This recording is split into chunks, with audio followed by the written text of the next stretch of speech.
Welcome back to the Wedding Capture Co podcast, a podcast for photographers and videographers, with me, Chris, and my co-host and good friend, Tom. In this episode, we're fresh back from holiday, and we're going to be talking about some of our thoughts on holiday cameras, and also our pricing strategies based on the experience we had on our recent cruise. This is our first opportunity to talk about Coda, which I went to in October, and sort of the experiences and takeaways from that, which was the first conference for videographers really in the UK. Well, here we are then. It was literally 2 days ago since I saw you last. Yes. And we're back reunited already. Yeah, back full of jet lag. Yeah. Oh, it's hit hard today, hasn't it? Yeah. See, I've slept all right. I think you've struggled. My wife, Kate, has struggled as well. But I've slept okay, but just not very efficiently, I think. Just keep waking up in the middle of the night and things like that, and I'm just feeling like a little bit lethargic. You're not getting value for money on those hours that you're putting to sleep. Yeah. I got back and had four from the holiday, and we had 4 hours nap, and then I had a client call, and then I went to sleep again for another 9 hours. So I should have felt really refreshed after that, but it just didn't really happen. See, I always think napping as soon as you get back to the danger zone. I always try. We had a night flight back, didn't we? I say I slept on the plane is probably an exaggeration. I closed my eyes and really tried. I probably actually managed to only get probably about an hour's worth of sleep. But I think because we have the later flight, we woke up here and it wasn't like the super early hours. It was actually morning when we got back, wasn't it? Yeah. But I was, I don't feel too bad. And then made it through to that evening, slept like a baby the first night, felt like I got away with it. And then, last night I was there literally staring at the ceiling at 1 a.m. Definitely feeling it was still mid-evening. Yeah, see, so maybe my power nap on Monday was maybe it was the key. The way maybe forward. That's the secret weapon after all, the power nap. Because a lot of people say to me, because I don't really do any of that, let's try and keep myself up or whatever till the night time. A lot of people are like, what are you doing? You're not sort of resetting your body clock or whatever. But when I got back from Vegas, I slept for 16 hours. I went to sleep at 3 p.m. and woke up the next morning. See, I don't think I've ever slept for 16 hours in my entire life. Again, I don't. On a normal night, for me to probably get 6 hours sleep is normal. So to sleep, but then when we were on our cruise though, I think I slept there some of the longest and deepest I ever have. The inside room, that complete darkness and sheer tiredness is just the way forward. That's like an advertisement for the circadian rhythm, isn't it? When you're you're supposed to see light as early as possible in the morning, and then you're supposed to be as pitch black as possible at night to get the best sleep. Having an inside room in the cabin there's no light coming through at all, so you could potentially sleep there and not know what time it is. Which is bizarre because normally I would I would say historically that in order to sleep, I need a little bit of noise. I always used to fall asleep with a podcast on the telly on, or and to have some form of light so it's not completely pitch black. Yeah. Not that I'm completely scared of the dark, but just I always liked it to be a little bit light. Weird, yeah. Where I think probably if I could think about some of the best night's sleep I've had over the course of this year, it would be those nights in our inside cabin on the cruise. Yeah. Or also when I went to London for Thrive in March, I booked one of those cocoon rooms. Yeah.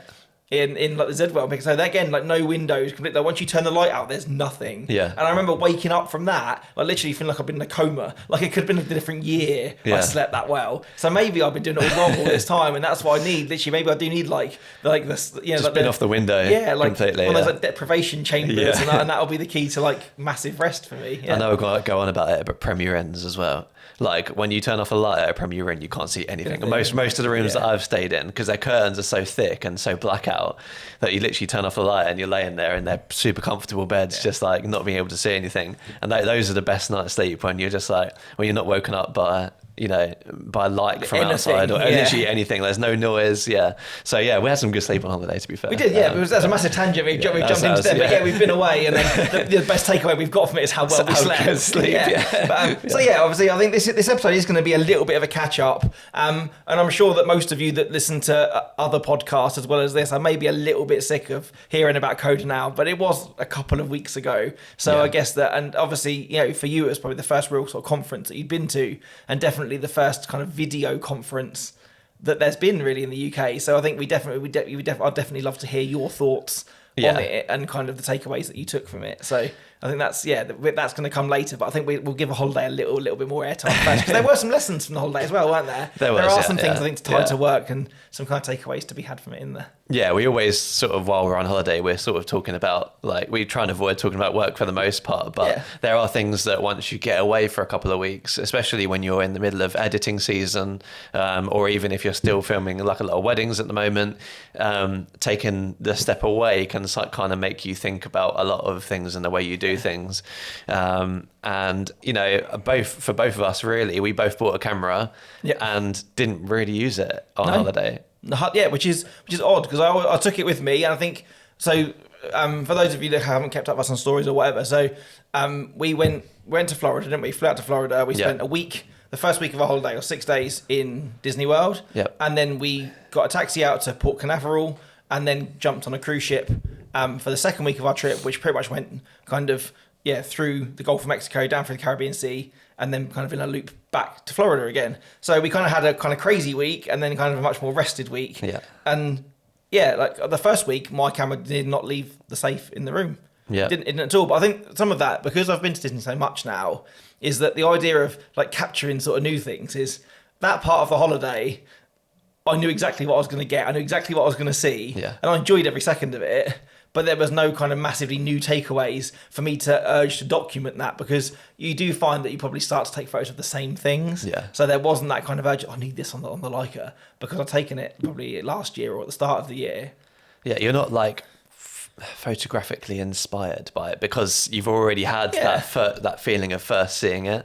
And I guess like when you have a choice about it, you've taken your camera to a place that you've been over and over again, and know what you're going to get, and you've decided, because you've had the choice, not to take photos. But it's like, I guess that like you can relate it back to that burnout of that venue burnout of if you're 10, 15 weddings at the same venue, and by the end of the year you're like you're forcing yourself to get those shots, because even though like you're not really inspired by how it looks anymore, if that makes sense. Well, I think it's hard, isn't it? Because you've done it loads, there's still the chances are that, and a lot of venues have this like calling card location, or it's the bridge, or it's the view, and the couple still want that, and the chances are that's what's wowed them enough to book that venue. So just because you've done it loads, it doesn't mean they haven't got it in their gallery. So you still need to kind of do that. I was thinking like the aging rock star of like the song that he's sick of singing, but it's the biggest hit, and you still have to go out and perform it every night with as much gusto as, because you know that song could mean something so special to somebody in the crowd, and if you didn't play it or were really like sick of playing it or sounded really down about it, it would ruin it for them. And I kind of feel that if you go to like an iconic venue that has this like amazing, say like tunnel of trees or the bridge, and you go, nah, I'm not going to do that, it's boring, I've done that before. It's kind of like, it's that fine balance, isn't it, of giving that couple something new, but also giving them the classics as well. 100%. But for the cruise, we were a bit more inspired, and I know for the cruise, like all of my action cameras come out and things like that, and I'm big into all of that stuff. So I've got like the action camera, the 360 camera, and all of that lot, and the Osmo Pocket as well. And they're my kind of like holiday fun cameras. Never get used to work. They're just like they're my cameras that I take on holiday, and we take out on on our snorkeling trips and things like that we did. And so I know I used a lot of that more. And we bought like a digital disposable camera called the Camp Snap, didn't we? Yeah. So we both bought one. Your one broke just before we went on holiday. Just before we went. And annoyingly, the replacement arrived as we were stood in security had to go on the airport, didn't we? The ring doorbell notification came through that the guy had left it on my thing, and we were 2 hours down the road. And it's quite polarizing, because as video and photo people, we can appreciate something that's a bit more minimal and has like an old school look to it. My wife thinks it's an absolutely ridiculous idea. So essentially what it is if you imagine, looks wise, if you imagine a disposable camera, but there's no film inside, it's literally, there's no screen, there's just a tiny little digital thing that tells you how many photos you have taken, and you get the files off without plugging it into something, basically. I think they were devised out of, and again, we are a UK podcast, but in America, they have a thing called Camp America, don't they? Where you send your kids away to summer camp, and I believe that they've still remained screen-free camps. So that obviously you send your kid away, they go on all these amazing adventures like we do when we go on holiday. They canoe, they snorkel, they hang out in their dorm rooms with their friends, but they're not allowed to have their phones. That's right, yeah. Which would primarily be their function of, my camera's on my phone, as we are. So you can buy them this camera so they can still get to capture all of this amazing stuff that they get up to, but you're not having to entrust them with 36 frames of a disposable camera, but it's still screen free, so Camp America allow it. So I think that's where the Camp Snap kind of element of it comes in. But I think for us, let's say it's you definitely photograph in a different way with it, don't you? Because even if you take a picture on your phone, you still look at it straight away and go, I don't like that, take another one. Or you refine. Or you take 5 at one time on your phone, don't you? And or use the live mode or whatever. Yeah. Where with this, you literally go, oh, that's cute, click.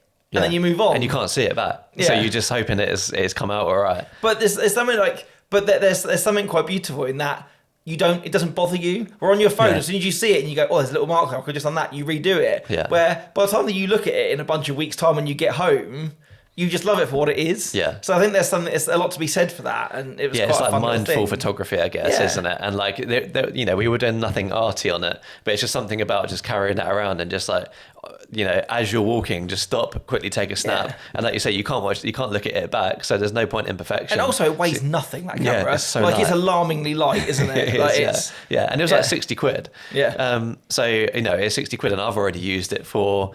I went for a weekend away in Leeds with friends, and a lot of my friends, if you brought a camera, they would literally go into their shell, and as soon as they take the camera out, they'd be like, "Oh, don't take a photo of me" or whatever. If you take your phone, maybe they'd be okay with it. But on this particular trip, people picking up the camera and taking photos of each other because it was like, you can't see yourself and you can't see the final result, so you might as well take it, and then it'll be a memory sometime down the line. Yeah, so. I think that's it. Or also, like, particularly for maybe people like of our age or generation, again, that makes us sound really old, is that we still remember disposable cameras. Yeah. And I think at the moment, like they've said, like nostalgia is kind of one of the biggest in things at the moment. Yeah. And so it's still reminiscent enough of you going away to that festival or on a night out to a nightclub with a disposable and and just kind of clicking away with it. Yeah. And it's still familiar enough of that, but it's kind of brought that into a modern day convenience, if you like, hasn't it? It's still digital. You can duplicate the files afterwards, but you don't get that instant cringe factor when you see yourself on the back of the screen or and it looks quite filmy. It's quite a lot of fun to use, and it kind of like represents just everything that I quite enjoy when on holiday, is staying mindful but still capturing those memories and moments. And a lot of the things that I've captured then on that camera are just bits of us just walking around. There's nothing like, oh, you two stand in front of there and I'll get the photo on the camp snap. Like we didn't really do that on that camera.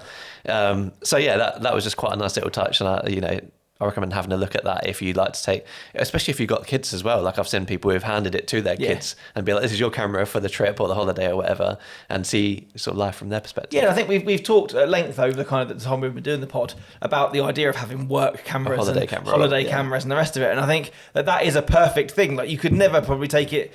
Yeah, you could take it and hand it to guests at weddings, I think, but you couldn't use it as a work camera. No. That level of kind of thing is not there with it. But it's almost finding the kind of, finding the beast to tackle that problem, isn't it? And like you say, for something which requires minimal effort, or it doesn't matter whether you're a photographer or you're not, it's just something to use, and it really kind of almost removes you from that choice of, what f-stop should I take this picture of this in? You just go, click, done.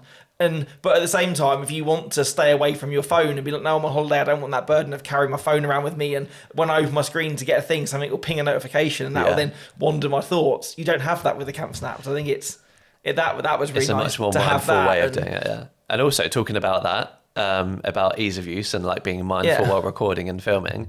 On the table, you've got your new Ray-Ban Metas. So these are my new purchase. So I bought these in the sunglasses shop in Disney Springs.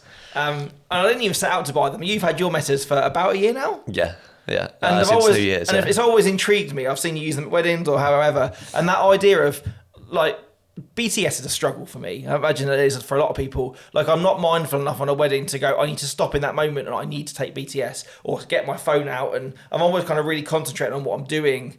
I've even bought like a little L bracket so I could put like my GoPro on top of my camera. But then I think it still feels like you were talking about have to get in the camera out with your friends. I think I would still find that too much of an intrusion where you kind of getting really close in these really intimate moments. And a couple of people, are you filming this as well? Like it's not that, because it feels too present. Yeah. Where the idea of the Metas has always appealed to me, that you literally, you're wearing glasses. I haven't got to hold anything extra. Yeah. It doesn't take away from what I'm doing with my camera. And it's such a POV because it's literally where I'm looking. Yeah. That it's always appealed to me. But then like you've got like the plain black ones, and maybe that feels too cumbersome, or I don't wear glasses normally, or however. And then we wandered into the shop and they had these ones which are kind of like semi-translucent. And so you can kind of see the tech in them, which I thought was quite nice. They're a little bit more subtle. So they're like a tiny bit brown, but also translucent. You can kind of see the technology through them, but not in a really intrusive way. They're transitioned, same as yours. So I can wear them normally now, and they just look like normal glasses. But if they hit the sun, they turn red, Yeah. which looks quite cool It's as like a well. rose It's kind of a tint little to bit them. different. Yeah, It's like a little bit rose tinted. But the fact that I can literally just press a button is, and then record what I'm looking at, how I'm shooting. Yeah. They definitely had work appeal. But for all the things that we've just said about the camp snap, they were great for that as well. Like when we were wandering around, I'd be like, oh, that's cool. Click. And there's no sense of composition or anything with it. Just what you're looking at. And you don't even look at it till later. So a lot of time we were just wandering. Yeah. Like, oh, we're wandering along the pier back to the boat, or just walking along the beach or whatever. And it's, I'll just take that. And it's really nice to have something quite matter of fact. And I don't even mind that you can hear us chatting away in it. Or a lot of time it's me going, is the light on? Because I can't see it. But it's quite fun. And it's kind of, it's very sort of, the barrier of access to it or kind of intrusion to it is really low. It's a very authentic memory because you're not composing and you're not trying to do something that you wouldn't normally do. Like you say, like we looked at ours, like all our footage from our metas from holiday last night. And we're just having conversations in it, like as we walk into the parks, like scanning in and everything, and that's all stuff that actually happened. We're not trying to like get a nice frame of something and or slide it out from something else. We're literally just walking towards the castle or whatever it is, or walking through Hollywood studios, and just like it's so candid, and you can't look at that back until you like import it and do all of that stuff. So it's not like we're trying to, it doesn't take you out of the moment at all. You literally press the button and you're good to go. But even like for me, I kind of feel that if I'm doing something, I want to make the best use of it as I can. And the fact that they have audio in them as well, that I can listen to stuff. Like, I really struggle. Obviously I walk max every morning, or sometimes when I'm walking or cycling or even running places. I don't like the idea sometimes of always using like in-ear headphones because I find that I'm too shut off to what I'm doing. Where the idea of I can have these, it plays out. So I actually listened to a podcast this morning while I was walking back and wandered along with the glasses on. And again, you don't feel that I saw somebody in the street, like my neighbour, I'm like, oh, hi. And you don't feel that they're like, oh, I won't ignore him because he's got his headphones in. But I can still kind of wander around. I can pay attention to traffic. I can hear him barking at the cat around the corner or whatever. But I still then have the enjoyment of my podcast playing out, and people can't really hear it. No. So like there's multiple uses. So I pick them up while I'm there, and I'm really excited to see how that they integrate into kind of my everyday, but also as well kind of whether that these are the catalyst in me being able to get kind of more BTS at weddings as well. I definitely, that's one of the reasons that I bought them initially, is for BTS at weddings. I mean, I bought them for the holiday that we had in January as well. I've ended up using them more for holidays than for weddings, but that's more of my own barrier of trying to convince myself that what I do is interesting. Because now I turn up to weddings and I wear the metas all day, but I'll be like, I've just done the same as I do most weddings. Like, who's going to watch this? So I won't record, and I've got to get past that barrier next, I think. Just because, again, like we were talking about with the venue shot earlier, just because you do it every day, most people never see that side of what you do. So it is interesting, isn't it? It's kind of you seeing it from someone else's perspective to go, yes, this is something cool. But as much as it was nice to have like that 2 weeks in the middle of editing season, because it is quite easy to get into editing fatigue and just be like, it's a conveyor belt of onto the next one. And so, sometimes, like I say before, it was nice to have a couple of weeks just to reset that, come back and then start sort of from scratch again and have that sort of inspiration of, right, I'm going to get down and get on this edit sort of thing. As much as it was nice to have that, there was some, like we spoke about, like before we really started recording, to be honest, about how like inquiries have reacted to us going away and things like that. And I noticed, which has never happened before in the time I've been doing this, is that people haven't been necessarily as willing to wait for a response to an inquiry or for a call, like a consultation call, until after the holiday. I had at least 2 people literally go with someone else because they couldn't have a call quick enough. I had one as well. One of them literally emailed me and was like, oh, that's a shame. Well, maybe we'll be in touch if we don't find anyone else then. And it's like, wow, okay. So I had one. So obviously on the cruise, I think we spoke about this when I went on the cruise last time, is that I went away last year on a cruise for 2 weeks, and I only got Wi-Fi on one of the sea days when I was feeling kind of 10 days in that I felt quite disconnected, and it actually made me feel worse, and I think it made me kind of panic and look at work more. So when we were on the cruise, I actively didn't get the Wi-Fi so that I wouldn't look, but obviously when we were in port and stuff, we had odd bits of that, and so I actually had an inquiry come in on the beginning of our first day. So obviously we had 2 days at sea where I didn't inquire to anybody. So I replied to them 48 hours, pretty much, just over 2 days after their inquiry came in, which it says in my, I'll get an autoresponder to my inquiry saying Tom will be in touch with you in a couple of days. So replied to them. that morning and just said, look, I'm away on holiday at the moment. We can book a call in when I'm back. And I got a call back an hour later saying, oh, sorry, we inquired with 2 others at the same time we inquired with you. We've already had a meeting and booked with somebody else. Yeah. It's like, that's that quickly. So it's like that person must have replied to them that day or within a few hours, booked a call in for the next day. Yeah. And they booked that evening or the following day. Yeah. And you kind of think like is that the world we live in now? It's quite alarming, really, isn't it? That like kind of there's 2 ways to take it. Is that you can, especially if you're feeling quite burnt out or quite panicked about next year, to go, oh, I need to do this. I need to be booking people in now, make myself super available. Yeah. But you think, how sustainable is that? Like, how much is that person really wanting you, or are they just in that throes of booking? Go, no, we need a photographer. We'll inquire with 6 and see what comes back. Yeah. Just get it done. It's becoming a lot more fragile, isn't it? And people want things sort of like now. Yeah. And like, I don't want to be, an ego about it and say that we do things that other people don't and they should like wait and a couple of weeks and yeah. But at the same time, like in my head, it's quite a big decision. Yes. And if you find someone that you like, would you not want to wait to talk to them? I don't know. So yeah, it was very strange to have that. And especially well, we've been doing this so long now and it's never really happened while we've been on holiday. For us both to get home and be like, have you noticed like inquiries have really not been happy about us like going away or not replying instantly sort of thing? That this year has been a sort of declining thing, isn't it? And where inquiries are a bit more scarce for a lot of, or bookings are a bit more scarce for a lot of people, you hear a lot of people now saying a bit worried about next year or whatever. Yeah. That then instantly makes you think, you can get inquiry any time of the day, and you kind of think now, oh, I must reply to that because otherwise someone else is going to jump on that, and that's never really been a problem. It's not, but I know, like one of my good friends, a photographer that I spoke to, she had this earlier in the year, where so she had an inquiry come in at something like 8:30 on a Sunday night. Mm-hmm. Saw it ping up on her phone, watched that on the sofa. Thought, I don't know what. I replied to that in the morning. It's Sunday night. I'm back at my desk Monday morning. Yeah. Replied 12 hours later, 8 o'clock Monday morning, gets an email back from the couple within the hour saying, sorry, we've already met and booked with somebody else. Yeah. In 12 hours. Yeah. And you think at that point that it's crazy. Yeah. Like, and I said this off camera to you. I think the problem is that, and I'm not using this platform to kind of moan to people or tell people how to run their businesses. If you need that booking, that you need to jump on stuff that quick. But I feel that us as an industry are creating this problem as much as we are craving the solution. Yeah, we were talking about the decline, weren't we? If everybody said, okay, I'll give you 48 hours to reply, or okay, I'm not willing to meet you now, it's... there obviously are people that are doing that to make this okay. Yeah. Where if they inquired with 6 photographers and they all came back and said, well, the earliest I can meet you is 3 days' time, then they might look a little bit deeper and go, okay, so who do we really connect with? Who do we really want to talk to? It's not a case of who gets back first. And I know, I'm a fairly needy person, and I like to think the way that, how much of a present I am on a wedding day. I always say to all the people that book me, you've got to want me as much as you've got to want my work, because they come as a package. You can't just get the quiet version of me or the person that doesn't talk, because that's just who I am. Yeah. And so that's half the reason that I probably encourage people to meet me as much as I want to meet them. And I don't want to be a stranger on their day. I don't just want to have 60 jobs in a year and just, more or less only keep it to emails and meet them for the first time on the day. Yeah. And I think if those people are willing to just go, we need a photographer or we need a videographer now, we'll book the first person that comes in because their pictures are pretty or their films are nice, with no call, or it's literally based on who gets back the quickest. Yeah. How much do they really want you anyway? It's a race to the bottom, is what we were saying, isn't it, basically? And I don't think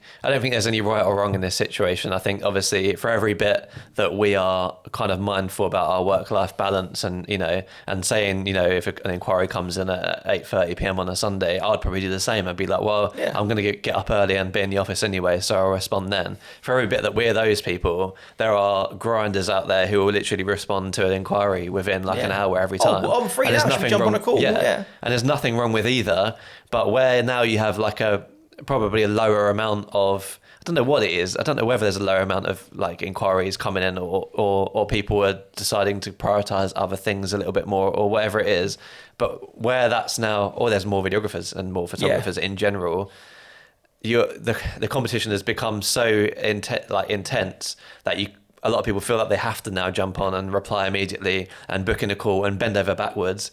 And so now for the people that like us who maybe, will leave it at 12 hours, that's becoming more of an anxiety point for us of maybe we should be, responding and it's really quicker. hard because I think, especially when you are having a quiet year, is that, you know, as much as we all want to be loved and needed and have, you know, these 30 couples a year, which really, really 100% resonate with us, I still believe that, and that's what I want. But when you're in that moment, when you're looking at the calendar going, well, if I've got enough to get to stay in just this job next year, or what am I going to have to do something else, or I'm going to have to diversify a little bit, and a booking comes along who are going, if you can reply now, we'll book you. Yeah. There's that part of that business head, or that survival head that goes, oh, should I just take it? It's only one out of 30. Yeah. If it ends up having some red flags, I'm sure I can get through it just for one. Yeah. But then I think you're selling yourself to the devil, aren't you? Once you do that once, or like I said to you off camera, is that if that couple inquire to you at 8:30 on a Sunday night, you get back to them because you're just sat on the sofa and it's an automated thing. And then they ping back and go, oh, actually, it's Sunday night. We're both sat in the settee. Can we just call you now? Yeah. And you go, yeah, all right. You're making yourself available to their, like you're literally at their beck and call before they've even booked. So it's like when they've got that quick question about their wedding planning 3 months down the line and it's a Sunday night at 10 o'clock, they'll just go, oh, that's all right, you'll answer. And they ring you. This would be a good thing to talk about in our next episode about setting expectations. Yeah, which is by then you're setting the expectation that you're going to be available for them at any point, at any time. And you are welcoming them to ring you at any time of night. But yeah, that's definitely a thing. So if you're interested in hearing all of our kind of opinions on that, that will be the episode that comes out in a couple of weeks' time. Yeah. Won't it be? And that will be, setting expectations. But that's kind of where I'm at with it. It's I don't want to become across like a brat. No, you must talk to me. You must do this. But at the same time, if you ask most people why they got into self-employment, it was to have freedom and to make their own decisions. Yeah. And if you let your clients dictate to you what the rules are, you're going to lose that and probably become quite unhappy quite quickly. It's just, we're just identifying a change in the industry, really. Like a few years ago, you could leave it a day and reply, and people would wait a week and then they'd book in a call with you. And still now, you know, like I had a couple of, like, for every bit that I had a couple of people who didn't want to wait, I had a couple of people that were like, oh no, we'll wait till you get back from holiday. As long as you pencil our date in and don't give it away, then we'll book a call for 2-3 weeks time. And those people are then the people you kind of think, well, if they're willing to wait, they're the people that I want. Yes. So in a positive way, there are people that did wait, and there are people that booked in a call with me after the holiday. Yeah. But yeah, it's just identifying a change. Really, which is something is coming. That is becoming more of a thing now. I think for sure. So before we get on to Coda, you put in your notes about talking about the cruise and the business model. Again, like we said, kind of. There you go. I definitely went on kind of a work rampage before we went away. I'd wanted to kind of get as much done as I could before I went away. So I was working a lot of late nights. I think for me to be still at my desk at sort of 10, 10:30 most nights in the sort of week or 10 days before we went away was fairly common. And I was back there super early. Yeah. And I think work definitely consumed everything before I left, in the point that I packed my case, you know, like the night before we got picked up the next morning in the taxi, because I literally couldn't think about anything. And you're like, oh, you're going to do this? I've not even thought about it. Like, oh, what are we going to do about that? Not even thought about it. All I could see was work. And so I think that was probably why, some of the reasons I probably didn't take my camera out the first couple of days. Or it also took me definitely 2 or 3 days to just kind of shake that off and get into rest mode.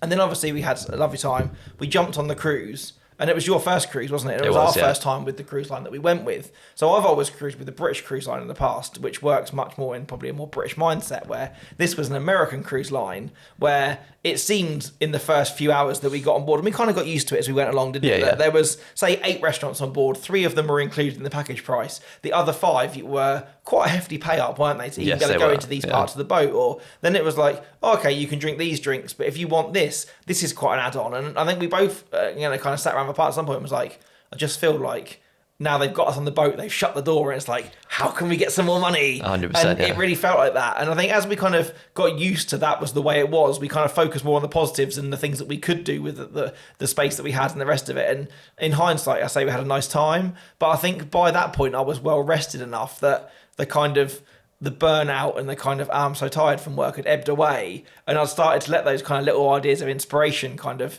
come back in. It was quite intense. It was like you got on the boat and it was like, oh, let me take a photo of you. Oh, by the way, that's $25 a photo. Oh, and by the way, like, here's the schedule for the for the week. We've got this event on and this event on, but actually, if you want this event, you're gonna have to pay a little bit extra for it. Like there was pickleball there, and you could do pickleball for however long. But if you wanted the pickleball like intro sessions, then you had to pay like $40 a person or something. It's like, I've paid to be on this ship. Yeah, and it wasn't cheap, was it? It wasn't a cheap holiday. No. Yeah, there was, and it was still quite a lot. So we were talking that there were say 3 or 4 restaurants. It was like, if you want like a more specialty restaurant, we have like just a fish restaurant. Yeah. We could go there. And it was like, $60 a person for one meal. Literally stuck with the buffet or a table service version of the buffet. Wasn't it? Basically, that's all we had. Yeah, pretty much. Yeah. And you walk past all these nice restaurants, and you're kind of like, oh well, that's good. And where the cruise that I've been on before wasn't much like that. Although there were a couple of pay up restaurants, they were still heavily subsidised by what you'd already paid. Yeah. And so you were probably looking at only topping up to have nicer food.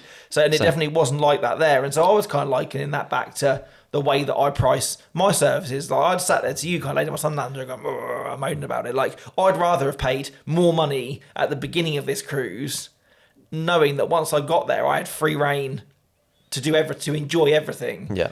It wasn't like, you want Wi-Fi? Oh, that's this much a day. Oh, you want to drink this drink? Oh, it's this much a day. I'd rather just paid one big lump sum, knowing what I was getting into, but knowing that I could enjoy every aspect of that cruise. Yeah. And so it's like, but my packages don't do that.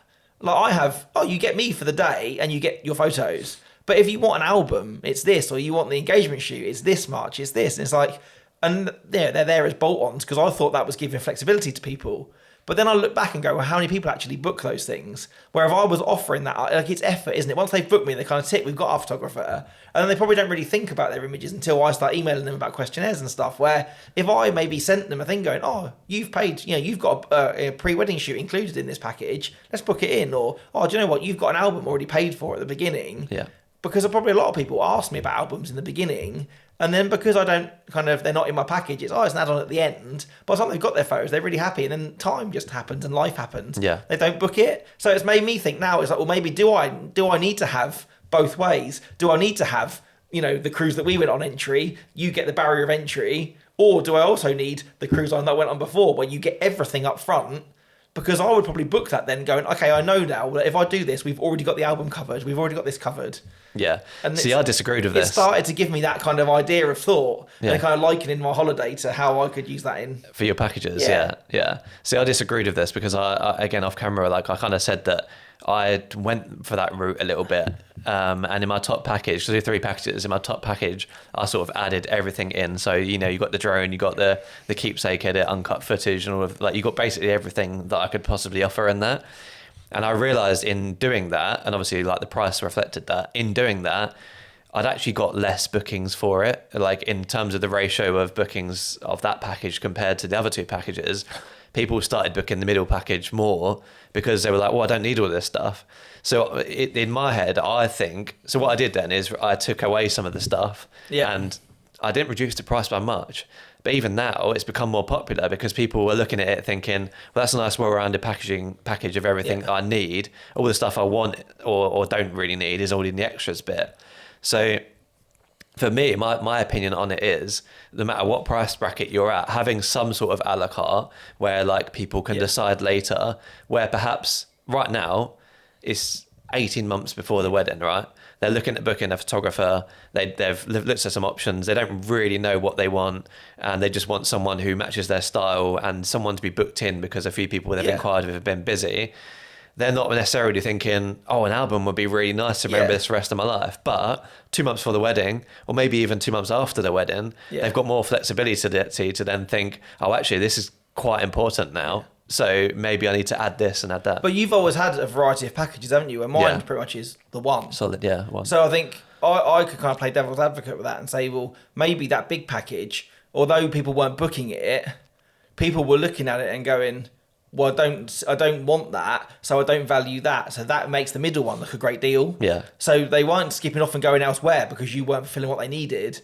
You were just more or less using your big package as a deflection to push people to the middle one. I mean, it is the psychology of it. That's the point of having 3 packages. But mine might be, and I'm probably aware of this. I mean, we covered this in our Do You Need a Second Shoot, kind of episode. That because I don't offer that, some people go into it going, we definitely need one. They might bounce off of my site before they've even got into it because it's just, it doesn't have it. Or if some people are adamant that, you know, they spent years as a kid looking through their parents' wedding album. It's like, we want an album, but if we kind of look at what that is and what that is added on, if there could be a way where it was a more attractive, a slight, you know, oh, in the long run, we're going to save a couple of £100 if we book it now. Yeah. I'd rather do that and make a little bit less on it, because you've got that commitment where rather than get too much down the line after the wedding and go, oh, we'll just make an album more, we'll just get some prints done. Yeah. And I don't get any of the money for the album then, rather than getting it at a slightly reduced margin. Yeah. If that makes sense. So Yeah, I think definitely. it's made me think about that, or the way that I like to be sold to. Yeah. Again, we spoke about this in pricing and stuff. Some people, I like to know how much stuff costs before I buy it. Yeah, So definitely. that's why I've always had my prices on my website. And I like to don't feel that I don't like to walk in a shop when nothing's got a price on it, because you don't want to kind of be, oh, well, how much is this, and get a massive shock and then feel embarrassed, or, you know, like whatever. So I think it made me think of that experience. Has made me left me with some questions. Yeah, and because it was definitely frustrating. I think is when I always call it the EasyJet method, right? Yes. You pay for literally a seat on a plane. Everything else is extra, right? Yeah. But I associate that with budget. Yeah. Like airlines and budget companies, where you literally pay the bare basics and literally everything is extra. The cruise line that we went, I think most of the frustration was the cruise line that we went on, Royal Caribbean, is not a budget really cruise, is it? No, it's not. And so you kind of expect that, okay, you're paying a certain price for it. Yeah. You're going to be getting this, that, but they did adopt the EasyJet method in a way, didn't they? Yeah. You literally pay. But I think it's that level for a room. that level of communication to that as well. I think, or maybe it comes down to a wealth level where it's with the EasyJet method. If you still get from A to B with them, albeit in the most kind of you know economy way possible. If you literally just want that seat, but then it's determined on your budget as to, do you want a drink? Do you want a bit more leg room or whatever? Where, because if they said we only offer first class, it's this much. Yeah, there's a lot of people that go, oh, I can't afford that. And wouldn't go. So it's kind of like you say, you need that flexibility, don't you? But it's communicated at the start. It's what you get for this and what you get for that. That's a good point. Maybe it's just the expectation. Literally, like bit of a full circle thing, but maybe it is like the fact that if they'd have sent us like a brochure like a week before we went on the cruise, saying this is what's included, with like a matrix and ticks. You know, people do that where they have all the things that are included. And it goes, oh, well, in this package you get this, in that package you get that, and then you see the prices at the bottom. Then you step on that cruise and you know exactly what you're going to get. You know it's going to cost $5 per t-shirt to get someone to iron it. Yeah, and so the expectation is already there, so you don't feel as like overwhelmed cheated. When you get cheated when you got on it. So maybe we should save a little bit of that for our for setting expectations, or realise that just how much it comes down to communication and expectation. Yeah. But anyway, that's it. I think for something which probably, hopefully, I'm hoping by the amount of notes that you've got on it, completely exceeded your expectations and was amazing. I think we should get onto Coda. Let's get onto Coda. It feels like ages ago now, but we made a few days out of it as well, and what an experience it was! Like it was just, so for those that don't know, Coda is essentially a conference for videographers, which is probably as far as I know, the first of its kind. Definitely in the UK, for sure. Yeah, in the UK. And it's run by Rue Films, who won the National Award, Videographer Award. Previous guest on this podcast. Previous guest on this podcast, and obviously... if you don't, I think you won't mind me saying he's been making hay while the sun shines with this as well. So obviously he's had Coda, he's got the podcast, and he's just released a new product which is like a little wind muff for the TX650s, which I think is almost come with it. If you, not that I want to plug another podcast on this one, but obviously if you listen to the podcast that he started off the back of Coda as well, he loves talking about those TX650s with other videographers as well, doesn't he? And talking of that. So, and also I think it's probably worth saying at this point that we owe a thank you to Rue as well. Since he's come on the pod, he's been really, really great in sharing, the reels that we've put out and kind of sharing stuff with us, as on his own kind of personal platform, as well as on the Coda one as well. And I think hopefully that's definitely brought some of you guys to this podcast, is by him sharing that stuff. So I just want to say, for someone who's got their own podcast to promote and a load of other things going on, we do massively appreciate that, Rue. Yeah. And not only thank you for that, but obviously like for this event as well. Like it has to be said, like just a round of applause for what he's managed to achieve here, which is not just creating an event, it's bringing together a community that has previously not really had the chance to come together. you know, we've got it's been needed. We've got a Facebook group. Like a lot of us message each other on Instagram and things like that, but there's never really been like a formal thing that we can all go to.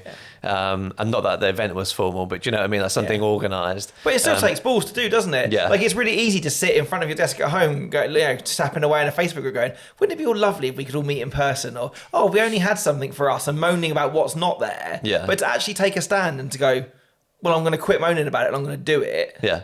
And putting, you know, financial investment, time investment in it, as well as running your business.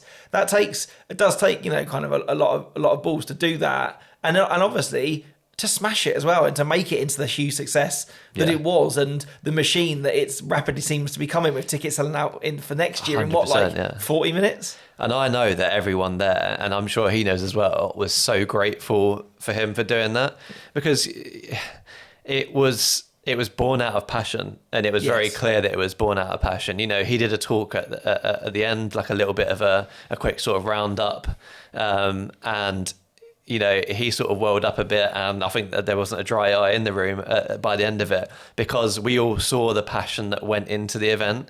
It was quite easy to turn it, like, for a company to come in and make an event and sell tickets and be like, and you could really tell if it was a money making thing, but like the passion that went into making it for everybody else really reflected on the type of people that were there, I think, as well. But don't you think as well, it feels more authentic, or you realise in the same way that when I started the Coactive, or even with us doing this, is that people kind of, you see Ru, you say, you know, he's a videographer that goes to the similar weddings that you do, and has the same problems that you do. So when you get someone that puts that, you know, they really understand the needs of what you as videographers want, because he is one of those people. Like I say, if you get a company come in, they could host the event and go, "Oh, we're going to do this," and Google who are the most influential people in your industry and put it on. But to really feel that you're not just attending a conference to learn, that you're part of something. Do you know what I mean? You that community feeling is that you've all come together for this, and like kind of the greater good of videography in the UK. Yeah. It makes you feel much more of kind of appreciated, or much more of a community, doesn't it? And that to be run by someone who's one of us, rather than just say by like some kind of faceless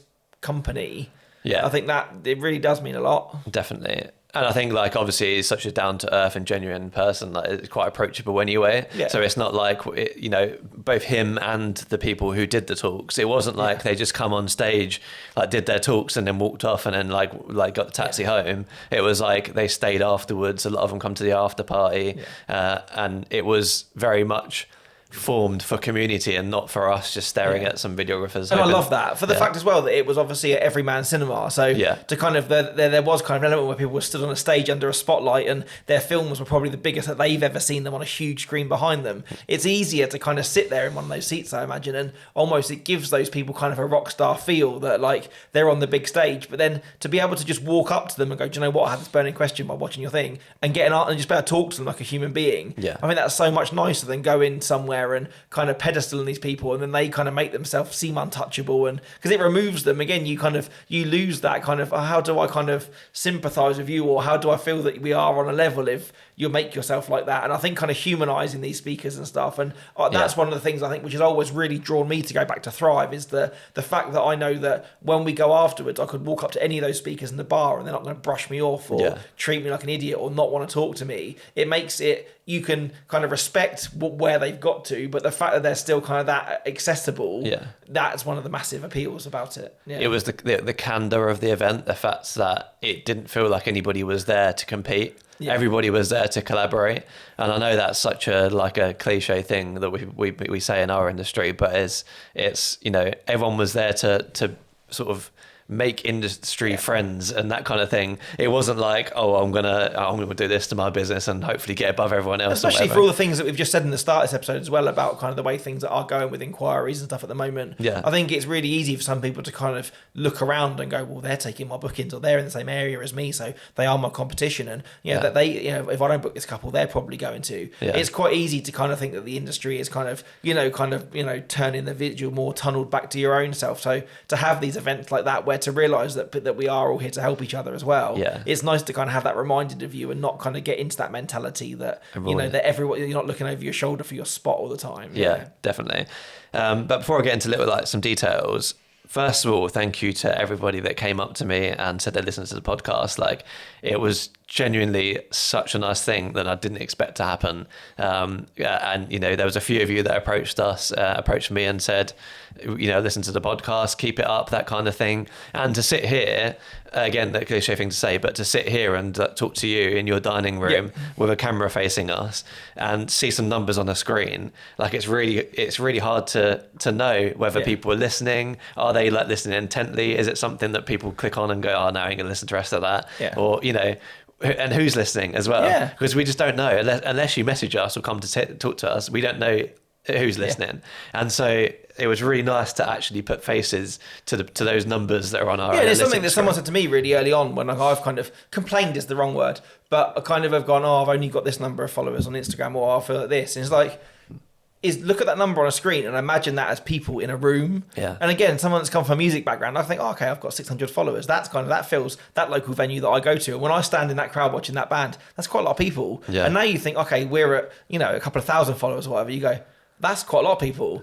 And it's that, isn't it? But then again, we don't see you guys listening. So the fact that, you know, anyone's taken the time to come up and say to us that they listen is amazing. But even more so that when I've had people, I'm sure that, you know, some of the stories that you've recounted to me, people go, oh, I heard that on the pod and that's made a difference to how I work. That's the best motivation for us doing this that there is, I think. Yeah, that's huge. And to know that people listening are listening and that they, you know, want us to make more, that is motivation to continue. Because as much as like we do this for us as well as other people, it's nice to know that other people are getting some benefit from it. Yeah, it's not. Let's say it's not. The conversations do transcend my dining room, and say the fact that we, you know, much more than we get out of it, that it is making a difference. And I had it's funny. I had Josh with me. Like so I went sort of travelled up there with Josh, and hung out with him for most of the evening as well. And every time someone come up to me and said, "Oh, I love your podcast" or whatever, Josh would be like, "No, don't inflate his ego." And every time someone hadn't heard of the podcast, he's like, "Did you know Chris had a podcast?" So I couldn't avoid it either way. But no, I really appreciate you guys coming up to me and sort of giving your thoughts on the podcast. It was nice. And again, for someone that wasn't there, I think I had FOMO enough that seeing, you know, I was here at my desk editing and seeing stories come up literally like left, right and centre from people that were there, from speakers, from attendees, from like the conference itself.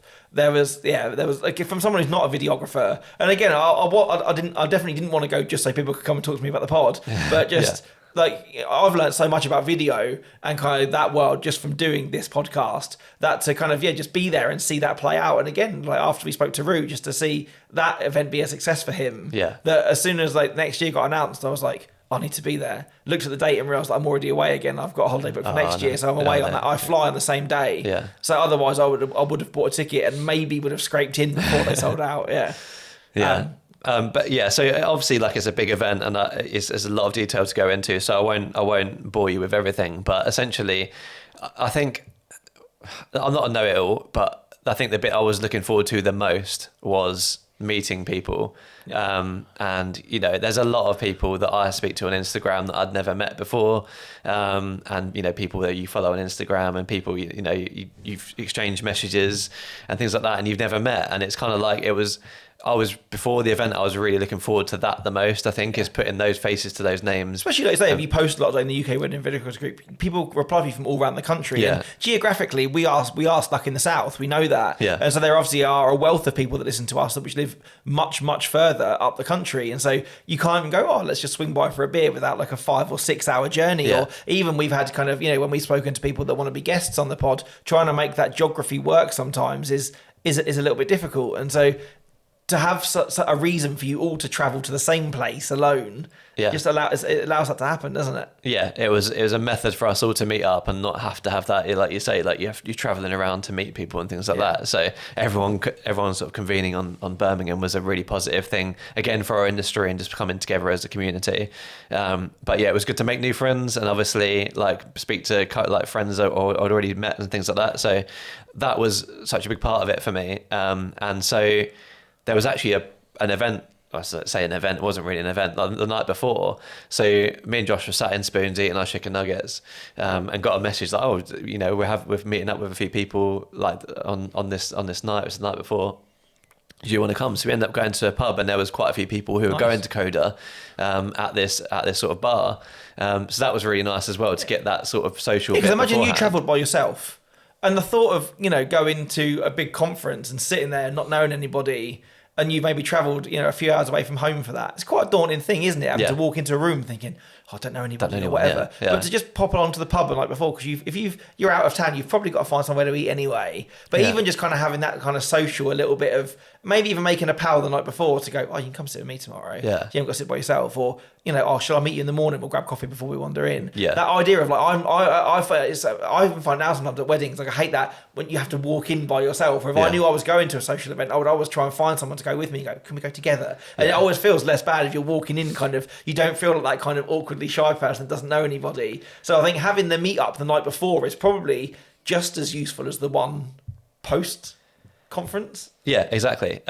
Because like you say, like by the time the event comes, there's that thing of the event of walking into the cinema and being like, oh, okay, now I've got to find people I know. Can I sit here? Is that person? Yeah. But we had the benefit of the evening before. I'd already met quite a few new people. Again, some people I'd heard of before, some people I was meeting for the first time, or talking to for the first time. So that was a really nice thing to have happened. And then obviously, so the event, I loved the range of talks that they had. Like it was, I very much took it in. It wasn't like where I was sitting and sort of making notes for the whole time. I very much took it in. But for the takeaway for me, for most part, was the focus on moments, I think, was a big thing, because it's so easy to scroll through Instagram, and not so much now. I think the world is slowly changing, right? But I've had to kind of, we both do it. We both kind of like push that, tell the fucking story. Yes. Right? Do you know, I'm telling you now, in 2025, that's becoming a thing. I'm going to do something with it, or whether it just becomes a hashtag, or it becomes like a meeting or a group or something. Yeah. But tell the fucking stories happening, people. So if you add moments to Instagram, or you add them or wherever, start using that hashtag. I'm determined that we are going to make that thing next year. But I think the reason we pushed that so hard is because what we see on Instagram isn't necessarily that. No. And so it frustrates you that you go to weddings to tell a story, you get back, you open your Instagram, and there's another blurry photo of a couple walking in a road somewhere. And then it will even be hashtag storytelling wedding videographer, or storytelling wedding photo. And it's like, that story, what's the story? And so, like, we sit here and we, in your dining room, we talk about how, like, we're telling the story, and I, sit there with my couples in the consultation calls and say, if you want, 10 minutes of you guys in the field, it's not me. And they say, oh yeah, but we really like the way you focus on like the candid things. Didn't you even get a booking this year where the couple had looked at multiple videographers, and then they'd said they booked you because your storytelling was the best? Yeah. So it's important. Yeah. And actually this kind of relates to it. And I'm pretty sure I brought this up to someone on the day, which I probably shouldn't keep saying this, but, this couple that booked me for the storytelling. So essentially I think it was her brother does videography in some sort. It's like he's a videographer. And they sent all of the videographers to like on their lists to him and said, which one do we pick? And he said, Chris is definitely, like, out of everyone here, you need to go with Spice Wedding Films because Chris is the best storyteller. And then she went, but just don't watch the framing too much. And then you see her instantly like regret saying it, but like in my head, like that's just me in general. Like I don't, that's always been the forefront of my mind, and this is why I say I'm the best I could ever be right now, because a lot of what I care about is 100% in my films. Like the soul, the feeling, the moments are all in my films, and the things I don't necessarily care as much about, like shutter speed and framing and that kind of stuff, is like, don't get me wrong, I try with it, but if it's not there, I'm not too worried. And that's a lot. Again, so we get home, we look at Instagram, we see all of these like perfect things, right? Yeah. And none of these perfect things are real moments that we would actually like to happen at our wedding. And then you go to this event, and most of the speakers there were talking about capturing moments Yeah. and showing moments that they'd captures which maybe didn't go to plan, or maybe there's a fire exit in the background of a dad reaction, and they were showing that and saying, it doesn't have to be all rainbows and butterflies. This moment is so much more important than anything. I think social media has fed that idea that everything has to be super polished all the time, and life's not pretty, and wedding days a lot of times aren't. Those moments are raw and they're beautiful and they're emotional, but they're not always super pretty, or they don't show everybody in like the most like attractive or flattering light, but it's real. And it's I say that's got the emotion, or that's what drives that, and you can't just not include that because there's a mild distraction in the background, or you've literally pulled the camera up so quickly and hit record that the framing's not absolute 10 out of 10. Yeah, but it's something keeps like moving the light there. It's really like Max it keeps distracting me. But yeah, no, exactly that. And one of those that stood out was Ben Tyngate, who I'd actually not heard of before this, to be fair. But he's a quality filmmaker, and he showed us a film, and then he went back through it and said, look at all these imperfections. This light is flickering here. Yeah. I've accidentally included this in the shot. This is slightly more unsteady than I thought. And I sat there thinking, this is crazy, because I've watched this and thought, this is amazing. But it's cool that you watched it first, so you saw it and were wowed by it. Yeah. And then it's almost like, when you kind of go on IMDb and it shows you all the kind of inconsistencies with films, and it kind of ruins it for you afterwards. And you go, I've never noticed that before. I've never noticed it because you were too encapsulated in the story or the thing that is, that's... And he very much focused on, look, like, shit does go wrong at a wedding. Yeah. And there are things in my film that aren't perfect. But, like, having, like you say, watching that first and seeing it for what I thought it was, which was just a lovely film of somebody's wedding, and then watching it again with him literally tearing apart his own film, and me thinking, well, I never noticed. So the couple aren't going to... If I didn't notice on the first run round, you'd hope the couple wouldn't. But also it's humanising, isn't it, as well? I think that when someone stood on a stage and they've sold tickets based on this lineup, that you look at it and you're kind of like... Again, like we said earlier, you almost pedestal these people and think, well, they are the pinnacle of our industry. Yeah. And it's almost nice for them to go, well, we make mistakes too, or we get these weddings too, or whatever. And it does make a huge difference in kind of not making you feel so bad so this thing that you look at and think that's like, I could never get to that, or I'm not their level. And it's like, well, they still deal with the same problems. And I think that kind of sometimes to have that kind of is just as reassuring as imparting the wisdom that you didn't know from those people. 100%. So his was a lot about like imperfection and that kind of thing, and creating moments, but like and what's the word? So you're creating moments and you're capturing the day and you're trying to make it look as good as possible. But at the end of the day, like, it is an event and things can happen. Yeah. And even for people at the top of the game, like him, like, you can see that things did go wrong and he's had to sort of improvise, and that happens to everybody. And it's really nice, like you say, to humanize that. And when you see on Instagram all this perfection, that isn't necessarily always the case, or maybe it is the case, but on the day it's taken so much like willpower to get there. Yeah.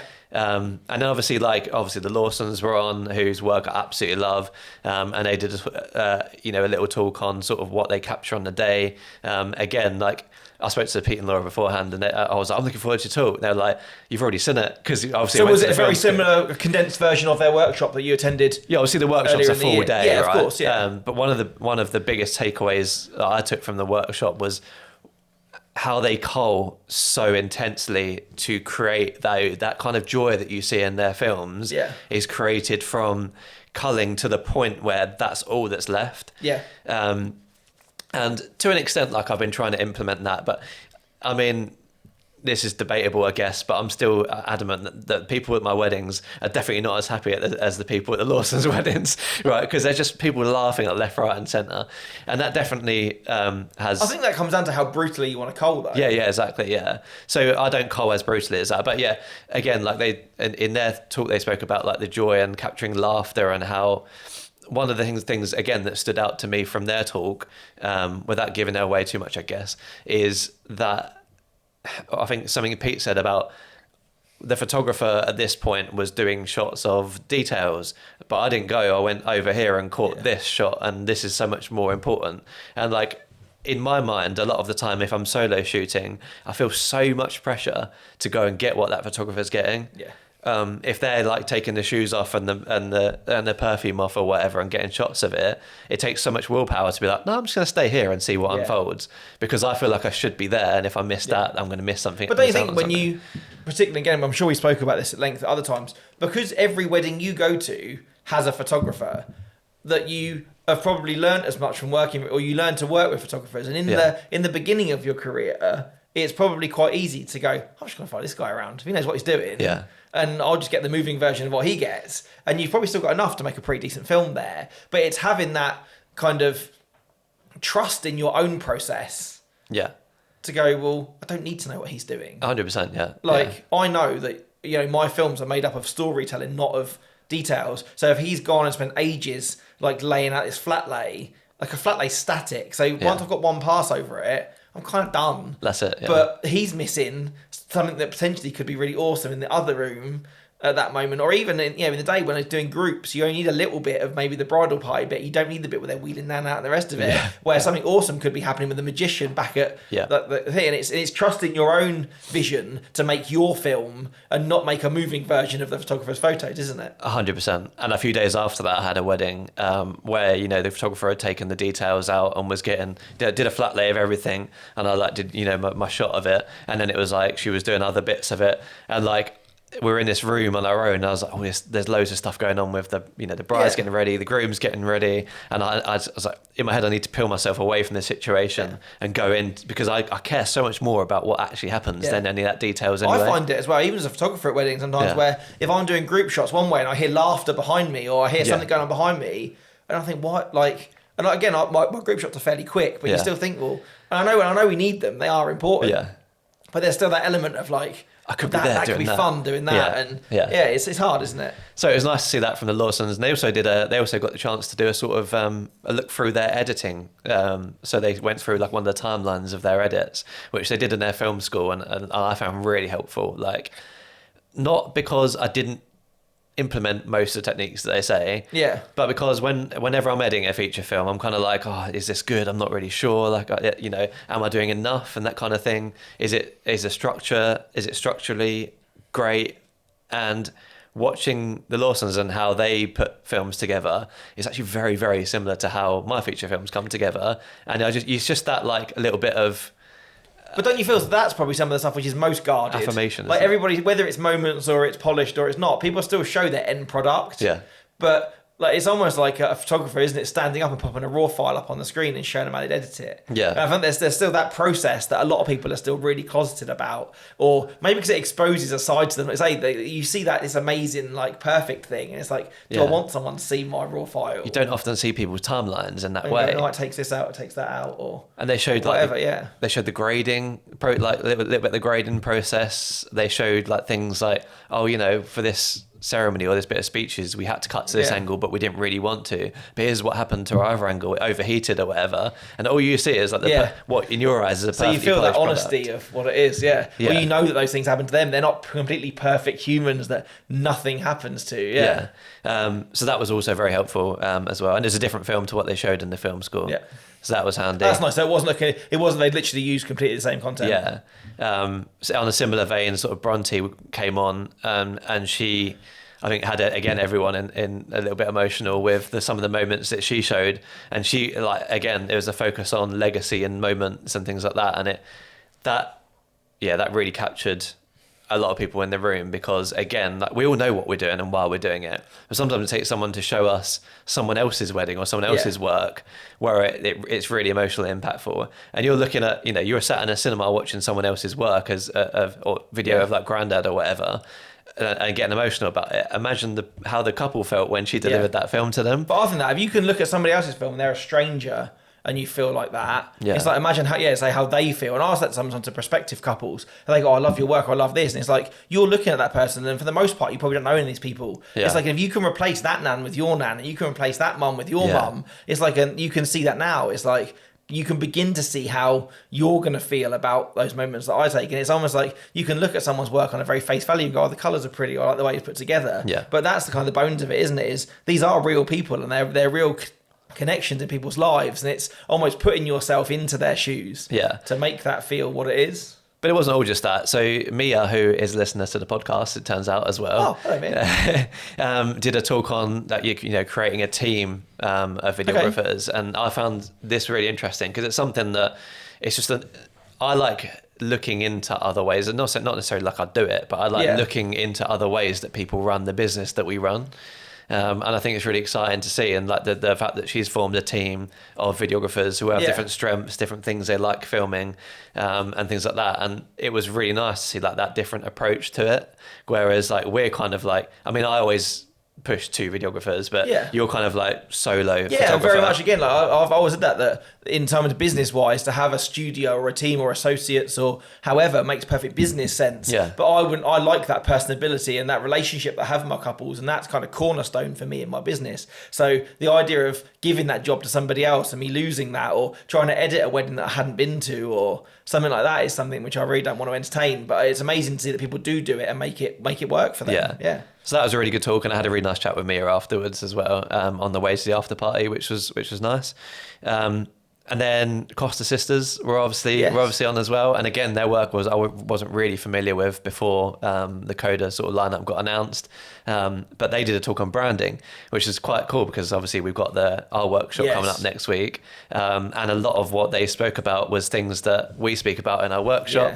And it was nice to again have that affirmation of, for a couple which truly are their brand, live their brand, and their brand is so refined. And you can tell it by looking at them, their website, everything. It really is. Like I think they're like probably one of the most kind of bang on, nailed down brand people. To listen to how they've curated and created that, 100%. I imagine it's really interesting. Yeah, it was really interesting. They're like if you asked me to have a kind of a real nailed on brand in our industry, I think they would be some of the first people that would come to mind. Yeah, they really know what they're doing when it comes to their brand. They encapsulate their brand as well.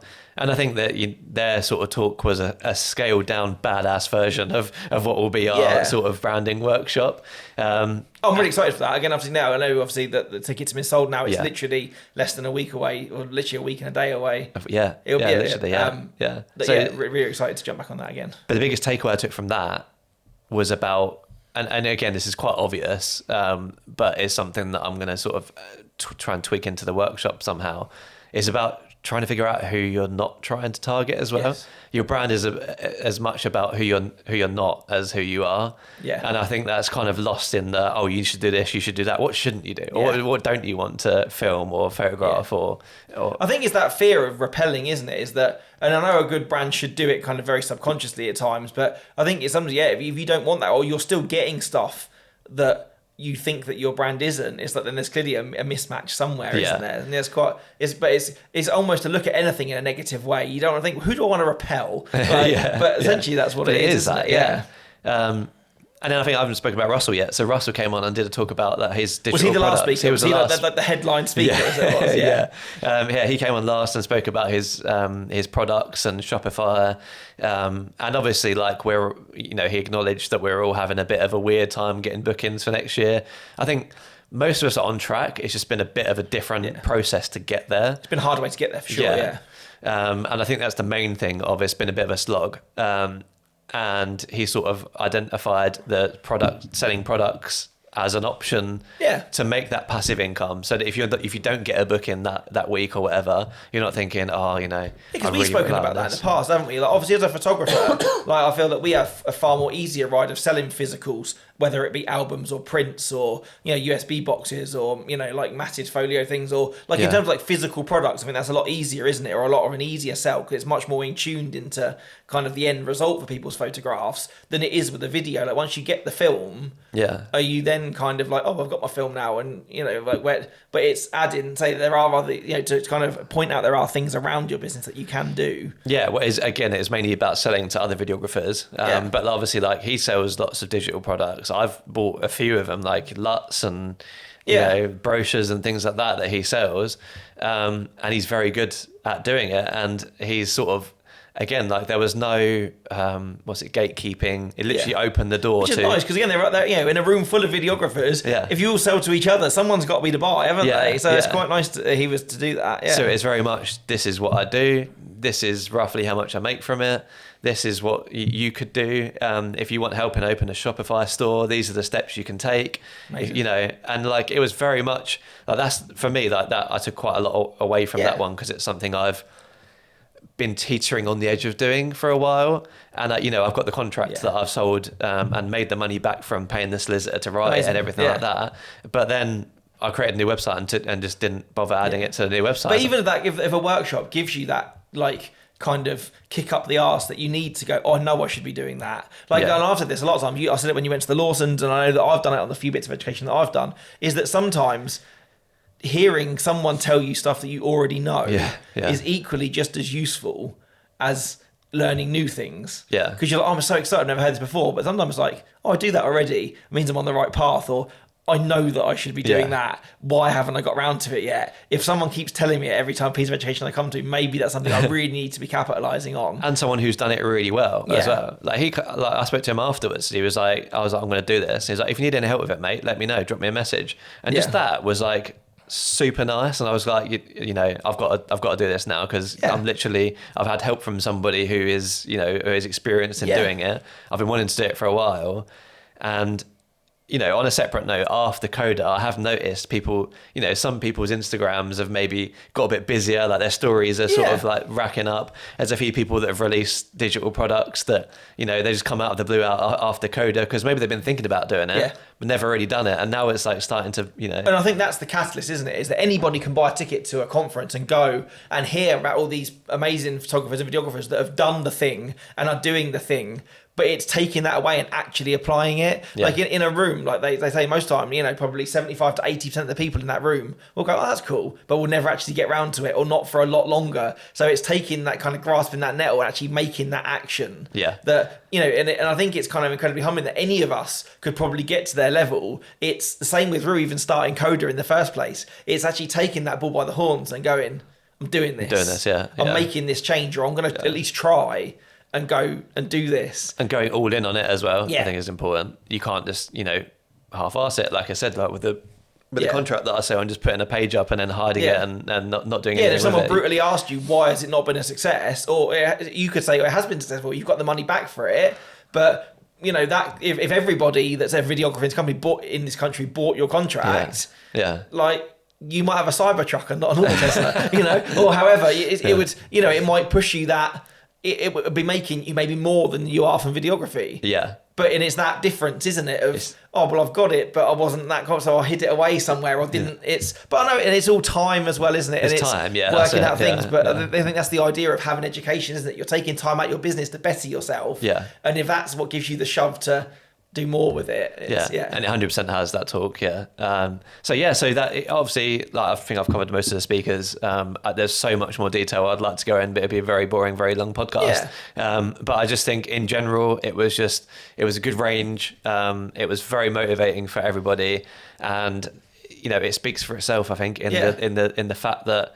So they gave us like early access tickets. So at the end, when Rue did his little speak, did he announce next year? Then? He announced next year, and there was a QR code to buy tickets. And I think over half of them were sold before we even left the cinema. That's amazing. So people obviously really took enough value from it that they wanted to be part of next year. And so obviously this is before it went public and everything about next year, and then. So I know, you know, I spoke to people at the after party who had already bought them and things like that. I bought it as soon as I got back to the hotel, I think. Then they went public the next day and sold out within 45 minutes or something. Like that, and that's ridiculous. Which is crazy when you think, like, we had Rue on the pod and he was saying then that, you know, originally he wasn't expecting to fill out in the pre-sale, and they had, you know, a general sale lined up and codes for the speakers and things like that, and it never got to that point. Where the same with next year now, and you'd like to think that going forward, as long as the bar stays as high as it is, that it'll be one of those things that can, you know, in the end, it's the only sad thing about it is I think it needs to stay as small as it is, to stay as special as it is, but at the same time, if half the tickets go the second that you walk out the theatre, it's going to be one of those things that you're going to have to be on it the second. But again, he gave everybody fair warning, didn't he? He teased on his Instagram that at 9 p.m. they're going to drop. So if you were that adamant to get in, you had to be there and you had to be quick. And I think demand is a wonderful thing, isn't it? 100%. And it's just a testament to how good it was that most people who were there decided to like re-sign up. And I think it will be the same faces year after year if they keep doing the early access thing. And I don't think there's anything wrong with that. And I've put at the bottom of my notes, one bit of feedback is please don't change it. Like it does, don't make it bigger. I don't like the conference rooms and big things like big events. They just feel a little bit detached. And this felt the right amount of I'm sitting watching someone do a talk, and also the right amount of there's also social time. You know, there's between each, like I think there was like 2 talkers, and then you get 15 minutes to go and have a chat with everyone and stuff like that. And it just felt the right amount of intimate. I think. And I think that's it. It's easy to look at these really big conferences that host 400 or 500 attendees and stuff in these like huge kind of conference places, and I imagine that kind of the feel of that, and for the speakers to stand on this big stage, it does kind of pedestal even more. But if you lose the social aspect to it, I know that most of the times, or half the reason I keep going back to photography farm, what you've gone to that is, it is those chats in the bar, not only with the speakers but the other attendees afterwards, and you bounce off people so much more, don't you, that's such a sway. And although that's probably some of the free element of it, that's a lot of the reason why I buy a ticket. And I know that there's some people which I only ever see at that conference because they live too far away. But if that's an excuse for us to catch up and stuff, it's worth us both making the effort to be there alone. So and it's really hard to do that outside of the realms of having an organised event, especially like during wedding season and things like that. So definitely. So again, like, thank you to Ruta for organising it. I'm sure you've had lots of compliments, and you did, like, fully deserved, because it was an incredible event, and I'm really looking forward to next year. Which is already sold out. So and the lineup's been announced, isn't it? It has, and I'm already feeling like much closer to the industry. Like, I feel doing this podcast, like, I've become much closer to the industry as a whole, in that, like, people will message and say, oh, I feel like this way too, and you can have a conversation with them about things. But in having that and the after party and the social element and everything of Coda, like, again, I'm now feeling even more, even closer to industry. And it's nice to feel part of something, isn't it? Like we've said a lot of times, it's really easy to feel like an island, or you're really alone doing this. But to not only feel that, you kind of have people around you doing the same thing, but then people then looking to you because of the pod or whatever, it is really nice to kind of feel that you are giving back to that industry, which has arguably given you a pretty nice life. But equally, like, if I needed help with something, there's so many people who I know I could message now, because like, made good friends at the event, and I could message and be like, oh, do you have any advice for this or whatever. So you feel kind of like less daunted by doing that, because you kind of feel that they're on more on a level with them.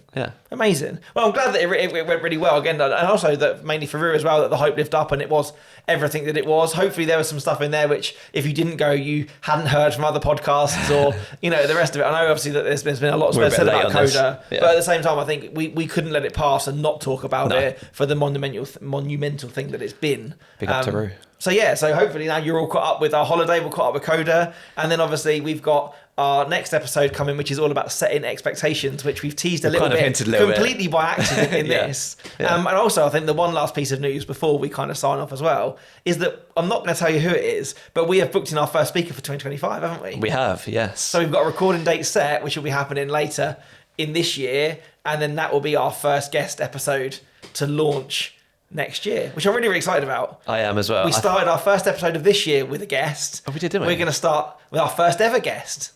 In Kirsty's episode, and then obviously we have a guest lined up to begin next year with as well. So I have a feeling, obviously we started this podcast as like conversational and that kind of thing. We didn't want to get too much into interviewing people, but judging by some conversations I've had, I have a feeling that we're going to have a few more guests coming up in the next few months. So, and I think it'll be quite interesting to mix up a bit as well. I think it's always nice. Again, we've been doing this now. We're we're in the 40 episodes, 40 something like episodes coming in now. Episode 50 will happen next year as well, which I already maybe haven't said to Chris yet, but there's already stuff bubbling away that I think we need to do something for episode 50 to mark that. Yes.